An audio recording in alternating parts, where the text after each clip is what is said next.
என்னது? கடவுளே நம்ம பக்கம் போட. மிக விரைவில் சென்சார் போர்டையே மாற்றி அமைக்க இருக்கும் ஜனநாயகன். ஆம் நண்பர்களே, ஒரு திரைப்படத்திற்கு அடுத்தடுத்து எதிர்ப்புகள் வந்து கொண்டே இருக்கிறது என்றால் உண்மையிலே அந்த திரைப்படத்தில் அப்படி என்ன சமூக சீர்கேடான காட்சிகள் பின்னப்பட்டிருக்கிறது, வசனங்கள் அமைக்கப்பட்டிருக்கிறது. தமிழ் திரைப்படத்துறையில் இதற்கு முன் எத்தனையோ திரைப்படங்கள் சென்சாருக்கு சென்று பல இன்னல்களை அனுபவித்து மீண்டும் உச்சநீதிமன்றம் சென்று வெற்றி பெற்று படத்தை ரிலீஸ் செய்த எத்தனையோ திரைப்படங்கள் தமிழகத்தில் வெற்றி பெற்றிருக்கிறது. இதை நாம் நினைவு கூற வேண்டும். விஜய் அவர்களின் வளர்ச்சியை பிடிக்காத எத்தனையோ நபர்கள் விஜய் அவர்களின் வளர்ச்சியை தடுப்பதற்கு எண்ணற்ற வழிகளில் போராடி வருகின்றனர். இதையும் நாம் அறிந்து கொண்டுதான் இருக்கின்றோம். ஜனநாயகன் திரைப்படத்திற்கு இன்று உச்சநீதிமன்றமே யூஏ சர்டிபிகேட் வழங்கலாம், படத்தை திரையிடலாம், அந்த திரைப்படத்திற்கான தணிக்கை சான்றிதழை உடனே வழங்குங்கள் என்று கூறியிருக்கிறார்கள். இப்படி ஒரு அழகான தீர்ப்பை கூறிய பிறகு தமிழ் திரையுலகமே, விஜய் ரசிகர்களே, ஜனநாயகம் டீமே கொண்டாட ஆரம்பித்தார்கள். அந்த கொண்டாட்டம் சிறிது நேரம் கூட செயல்பட முடியாமல் சிதறப்பட்டது, நொறுக்கப்பட்டது. ஆம் நண்பர்களே, மேல்முறையீடு என்று சொல்லி மீண்டும் ஒரு மனுவை மேல்முறையீட்டிற்காக விண்ணப்பித்திருக்கிறார்கள் அவசரமாக. எதற்காக இத்தனை எதிர்ப்புகள்? அடுக்கடுக்காய் எங்கிருந்து கிளம்புகின்றன? யாரால் இவையெல்லாம் தூண்டப்படுகின்றன? ஒரு திரைப்படத்திற்கு இத்தனை எதிர்ப்புகளா என்று பொதுமக்கள் யோசிக்க மாட்டார்களா? இவர்களின் சதி செயல்களை மக்கள் அறிய மாட்டார்களா? நாம் நன்றாக யோசிக்க வேண்டும். ஜனநாயகன் திரைப்படத்திற்கு தமிழக சென்சார் போர்டு அந்த படத்தை முழுவதும் பார்த்து தணிக்கையும் செய்த பிறகு சில காட்சிகளை நீக்க சொல்லியிருக்கிறார்கள். படக்குழுவினரும் நீக்கியிருக்கிறார்கள். பிறகு அந்த திரைப்படத்திற்கான சான்றிதழை தர வேண்டியது தானே? அதை தராமல் இழுத்தடிக்கும் பொழுது அவர்கள் அரசாங்கத்தை நாடுகிறார்கள்.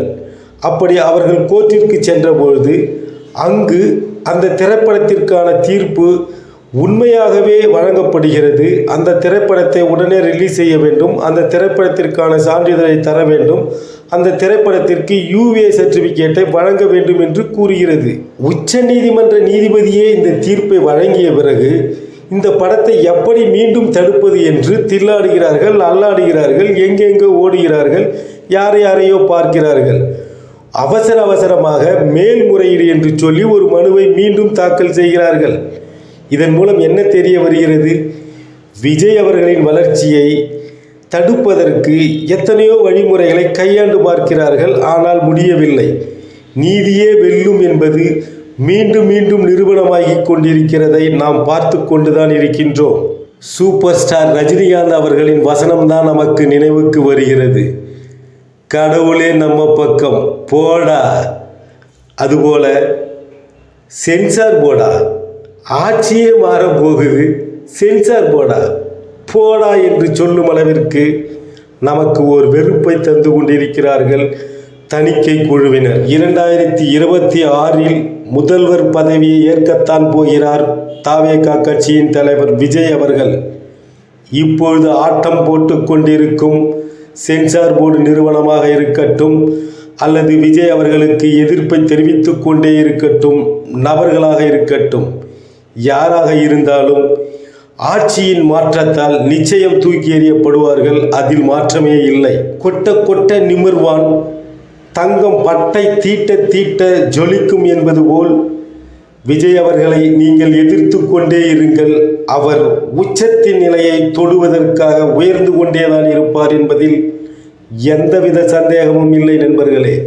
இன்று அவசரமாக இவர்கள் தாக்கல் செய்த மேல்முறையீட்டு மனு நிச்சயம் நீதிபதி அவர்களால் தூக்கி எறியப்படும், செல்லாது, ஏற்றுக்கொள்ளப்பட மாட்டாது என்று மீண்டும் ஒரு தீர்ப்பை நீதிமன்றம் வழங்கத்தான் போகிறது.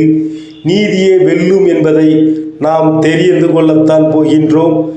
நீதியே வெல்லும் என்பதில் எந்தவித மாற்றமும் இல்லை. ஜனநாயகன் வெல்லத்தான் போகிறான், ஜனநாயகம் ரிலீஸ் ஆகத்தான் போகிறது. ஜனநாயகனை யாராலும் எந்த தீய சக்தியாலும் தடுக்க முடியாது என்பதை தெரிவித்துக் கொள்கின்றோம்.